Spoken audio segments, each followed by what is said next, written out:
Hello, मेरा नाम सबा परवीन है और आज हम बात करने वाले हैं शरीन अहमद से, जो कतर में होने वाले फीफा वर्ल्ड कप में अरेबिक भाषा में गाना गाने वाली हैं।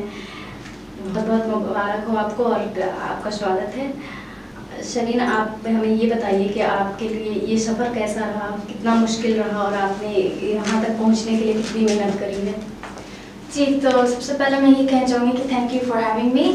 और मेरा नाम शरीन अहमद है। मैं 16 ईयर ओल्ड इंग्लिश सिंगर हूँ और मैं 6 भाषाओं में गाने गाती हूँ, जो Chinese, Arabic, Turkish, Korean, Spanish और इंग्लिश जो मेरा मेन लैंग्वेज है।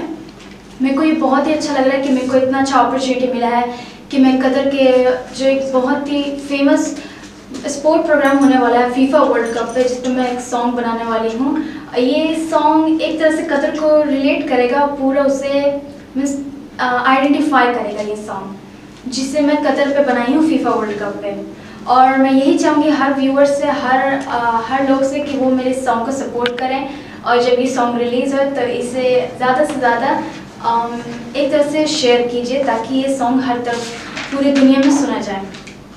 शरीन, आप हमें ये बताइए कि आप कहाँ की रहने वाली हैं और आपके लिए कितना मुश्किल रहा। मतलब हम एक मिडिल क्लास फैमिली से आते हैं, उसके लिए एक बहुत बड़े मंच पे जाके गाना गाना, वो सफ़र आपके लिए कैसा रहा? ये सफ़र मेरे लिए थोड़ा सा हार्ड भी रहा और एक तरह से मेहनत का थोड़ा फल भी मिला है मेरे को। जैसे कि जब मैंने फर्स्ट टाइम अपना सिंगिंग स्टार्ट किया था, मैंने अपना प्रैक्टिस कोरोना टाइम पे की थी, जब मैंने फर्स्ट टाइम अपने फेवरेट सिंगर जस्टिन बीबर से इंस्पिरेशन लिया था और उनके सॉन्ग सुन के मैंने अपने आप से मीन्स एक ट्रेनिंग ली थी, क्योंकि मेरे पास इतनी अफोर्डेबल नहीं थी मैं अदर टीचर्स के लिए जिससे मैं अपना ट्रेनिंग करवा सकती थी। तो ये मेरे लिए थोड़ा हार्ड था और फिर सोशल मीडिया के थ्रू ही मैंने अपना सिंगिंग की ट्रेनिंग कंप्लीट की हूँ। इसी के थ्रू मैंने अपने अदर लैंग्वेज की भी ट्रेनिंग की हूँ, जो मैं 6 लैंग्वेजेस में जैसे मैं गा सकती हूँ। मेरे को सबसे पहला सपोर्ट मिला है honourable speaker of Jharkhand Rabindranath Mahato ji की तरफ से, जिन्होंने मेरा टैलेंट को सबसे पहले पहचाना और अपने एक एप्रिसिएशन सर्टिफिकेट के थ्रू मेरे को अप्रिशिएट किया और एक तरह से मोटिवेशन दिया कि मैं अपने करियर की तरफ आगे बढ़ते रहूं और इंडिया का नाम रोशन करूं। जी, जैसा कि आपने बोला कि आपने जस्टिन बीबर से इंस्पिरेशन ली है, तो वो तो बहुत बड़े सिंगर हैं और मतलब हम बिहार से आते हैं। बिहार एक बहुत पिछड़ा राज्य माना जाता है। वहाँ पे आप बोधगया से आती हैं। उस रास्ते में आपको किसने सपोर्ट किया? आपके फैमिली मेम्बर्स की तरफ से कितना सपोर्ट रहा, इसके बारे में बताइए। Actually, being in Bihar, it was really hard for me. I have to fight with all those people who were not able to understand the English language. It's really kind of hard for them also. But जैसे जैसे मैंने अपना career की तरफ आगे बढ़ी हूँ, तब मेरे को सपोर्ट से मिले हैं और थोड़ा फैमिली की तरफ से तो मेरे को पूरा सपोर्ट मिला है, क्योंकि एक तरह से ये यूनिक बात भी थी कि बिहार के रहने वाली एक लड़की अंग्रेज़ी भाषा में गाना गाती है, तो मेरे को बिहार की तरफ से और मेरे फैमिली की तरफ से तो पूरा सपोर्ट मिला है। आप हमें ये बताइए कि आपको गाने का शौक बचपन से रहा है या मतलब कुछ दिनों में डेवलप हुआ, या फिर ये हुनर आपके फैमिली वालों ने कैसे पहचाना और उस पर काम किया? From my childhood time, I was kind of lacking the singing, but मैं एक शाय लड़की थी, तो मेरे पास ज़्यादा मोटिवेशन नहीं था कि मैं मीन्स लोगों के सामने गा सकती हूँ। जब मैंने अपने इंस्पिरेशन के लिए मैं जैसे वेस्टर्न सिंगर्स को अपना सर्च करके ढूंढी हूँ और उन्हें अलग तरह से जानी हूँ कि उन लोग के पास इतना मोटिवेशन कैसा है, उन्होंने अपने करियर पे इतना कैसे ध्यान दे पाए, जबकि मैं भी वही करना चाहती हूँ, पर मेरे को थोड़ा एक तरह से मोटिवेशन नहीं था और थोड़ा कॉन्फिडेंस भी नहीं था। तो इसके लिए मेरे को बहुत मेहनत करने पड़ गया था। स्कूल के टाइम से मैंने अपना ये स्टार्ट की थी कि प्रोग्राम्स में गाऊंगी और अपना अंदर एक कॉन्फिडेंस लाऊंगी। ये सफ़र मेरा चल ही रहा था और इसी से मैंने बहुत सारी चीज़ें सीखी भी हूँ कि एक कॉन्फिडेंस कैसा आना चाहिए अपने करियर की तरफ। अब मैं एक टाइम पे पहुँच गई हूँ कि जहाँ पर मेरे को कॉन्फिडेंस भी है, मोटिवेशन भी है। बस अब मेरा रास्ता सीधा है, बस मेरे को एक सपोर्ट की ज़रूरत है, जो मैं आप सब से रिक्वेस्ट करना चाहूँगी कि आप सब सपोर्ट करते रहें और मेरी यही मदद करते रहें ताकि मैं इंडिया का नाम रोशन कर सकूँ। जी, आपने कहा कि आप एक शाय लड़की थी और उस मामले में हम लोग भी होते हैं, शाय ही होते हैं। तो हमारे लिए भी मुश्किल हो जाती है। लेकिन हमें ये बताइए कि जब आपने कोविड के टाइम पे ट्रेनिंग शुरू करी तो उसके लिए आपको कैसी मुश्किलें सामने आई थी? क्योंकि जब हम स्टार्ट करते हैं, जब हम फिजिकली कहीं जाके अटेंड करते हैं किसी सेमिनार को या फिर किसी भी जो टीचर हमें सिखा रहे होते हैं, तो उसका अलग इम्पैक्ट होता है। और हम अगर सोशल मीडिया के थ्रू या ऑनलाइन सीखते हैं तो उसका कितना अंतर रहा, आप बताइए। ये एक बहुत ही बड़ा डिफरेंस पड़ जाता है, क्योंकि एक ऑफलाइन ट्रेनिंग और ऑनलाइन ट्रेनिंग में बहुत ही अंतर हो जाता है। ऑनलाइन ट्रेनिंग में ये होता है कि आप जो चाहते हैं वो ज़्यादा जल्दी नहीं मिल पाता है। ऑफलाइन में होता है कि जो आपकी डाउट्स है वो क्लियर हो पाती हैं। बस मेरे लिए ये बहुत प्रॉब्लम हुआ था, क्योंकि मेरे लिए फाइनेंशियल प्रॉब्लम्स हो गए थे कोविड के टाइम पे, क्योंकि टीचर्स के बहुत ही ज़्यादा मीन्स फीस थी, उनका एक अलग तरह का प्राइस होता है जो एकदम हाई में था।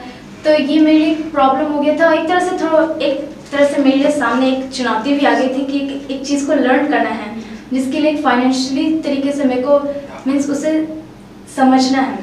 तो इसलिए मैंने सोशल मीडिया के यूट्यूब और फेसबुक इन्हीं सब के सोशल मीडिया के थ्रू मैंने अपना सब ट्रेनिंग कंप्लीट की हूँ और इन्हीं से मैंने अपना हर बेसिक टिप्स समझी हूँ।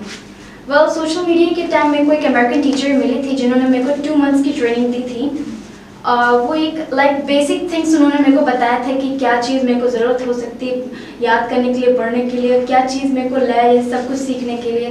तो यही सब मैंने सीख के अपना ट्रेनिंग कंप्लीट की हूँ अपने मेहनत से, और इसी पे अभी मैं चल रही हूँ। और यही मैं चाहती भी हूँ कि और मैं भी ट्रेनिंग करती हूँ, क्योंकि हम सब चाहते हैं कि पढ़ाई कभी रुकता नहीं है, ये हर टाइम बढ़ते ही रहता है। आपने कहा कि आप 6 भाषाएं गाती हैं, तो आपके लिए कितना मुश्किल रहा कि 6 अदर लैंग्वेजेस को अपने अंदर समाहित करना, क्योंकि उसके बगैर तो हम गा नहीं सकते, हम परफॉर्म नहीं कर सकते हैं। आपके लिए अरेबिक कितना मुश्किल रहा, अरेबिक में गाना, और कोरिया कितना मुश्किल रहा, आप इसके बारे में बताइए। तो एक्चुअली जब मैंने अपना सिंगिंग स्टार्ट की थी तब मैं एक इंटरनेशनल सोशल मीडिया एप्लीकेशन है जिसमें मैंने अपना लाइव सिंगिंग करती थी। उसमें 4 to 5 आवर्स में सिंगिंग करती थी, तो वहीं से मेरे को इंटरनेशनल फैंस फॉलोइंग मिलने स्टार्ट हुआ है। सो उन्हीं के थ्रू उन्होंने मेरे से रिक्वेस्ट किया था कि जापानीज़ में मैं सिंगिंग करूँ, कोरियन में सिंगिंग करूँ, स्पेनिश में। एक तरह से उन्होंने रिकमेंड किया था मेरे को कि ये सब में सिंगिंग करने से हम अपने कंट्रीज़ में भी तुम्हें अपने सपोर्ट कर सकते हो, हमें थोड़ा समझ सकते हैं कि तुम किस तरह से गाती हो। तो इसलिए मैंने अपना इसे स्टार्ट किया था। इस अदर लैंग्वेज में मैंने इसलिए स्टार्ट की थी क्योंकि मेरे फ़ैन फॉलोइंग्स ने मेरे को एक तरह से रिक्वेस्ट किया था कि मैं इसमें भी ट्राई कर सकती हूँ। और अरबिक में तो आप जानती हैं कि मैं एक मुस्लिम हूँ, तो मेरे को अरबिक थोड़ा इजी है, तो इसलिए मैंने अरबिक में भी सोचा कि मैं अपने खुद लैंग्वेज में भी एक सिंगिंग करना सीखूँ और इसमें गाऊँ। जैसे कि कतर एक अरबिक वर्ल्ड है, तो कतर के लिए मैं अरबिक में ही सॉन्ग गाने वाली भी हूँ और रिलीज़ होने वाला भी है जल्दी। जी, आपने बताया कि आप कतर में जब गाने वाली हैं, तो आपको क्या फीफा वर्ल्ड कप से पहले भी कहीं से अपॉर्चुनिटीज़ मिली थी या ये पहली अपॉर्चुनिटी आपके लिए कि आप हमारे साथ आइए और गाइए? सिंगिंग के लिए ये मेरा फर्स्ट अपॉर्चुनिटी है, पर मेरे को अदर कंट्री से लाइक नीदरलैंड एंड इटली से कॉन्ट्रैक्ट के लिए अपॉर्चुनिटीज़ आई थी कोविड के टाइम पे, जब मैं न्यूज़ के थ्रू वायरल हो रही थी एक इंग्लिश सिंगिंग करने वाली लड़की। तो मेरे को नीदरलैंड इटली से ऑफर आए थे और कॉन्ट्रैक्ट पे बात हुई थी, पर अदर सम रीज़न की वजह से अभी वो पेंडिंग हो गया है।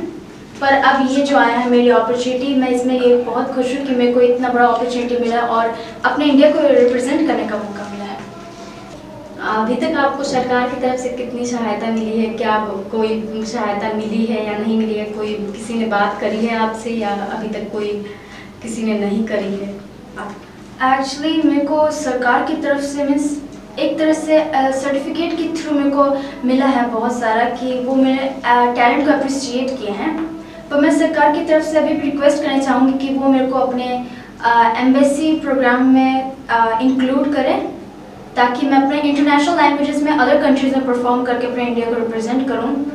मैं यही सरकार से चाहूँगी अभी के लिए, क्योंकि मेरा यही सपना है कि मैं इंडिया को रिप्रेजेंट करूँ, और इसके लिए मेरे को एम्बेसी कल्चरल प्रोग्राम्स में एक अपॉर्चुनिटी मिलना ज़रूरी है। आपके सपनों के लिए बहुत बहुत शुभकामनाएं, और आप हमारे दर्शकों के लिए एक गाना गाइए। You're a soldier, choosing your battles. Pick yourself, adjust yourself back in the saddle. You're in the front line, severance watching. You're no serious, we're getting closer, this isn't over. To dance your day, I feel late. You paved the way, believe it. When you forget, oh, when you forget, hey, show me now, Sanjaleba. Cause this is Africa, show me now, hey, waka, hey, show me now, Sanjaleba. जी, आपके FIFA world cup के लिए बहुत बहुत शुभकामनाएं, और हम उम्मीद करते हैं कि आप वहाँ पे बहुत अच्छा परफॉर्म करें और जब आप यहाँ आएँ तो हम अच्छे से आपका इस्तेमाल करें। बहुत बहुत मुबारक आपको। Thank you so much.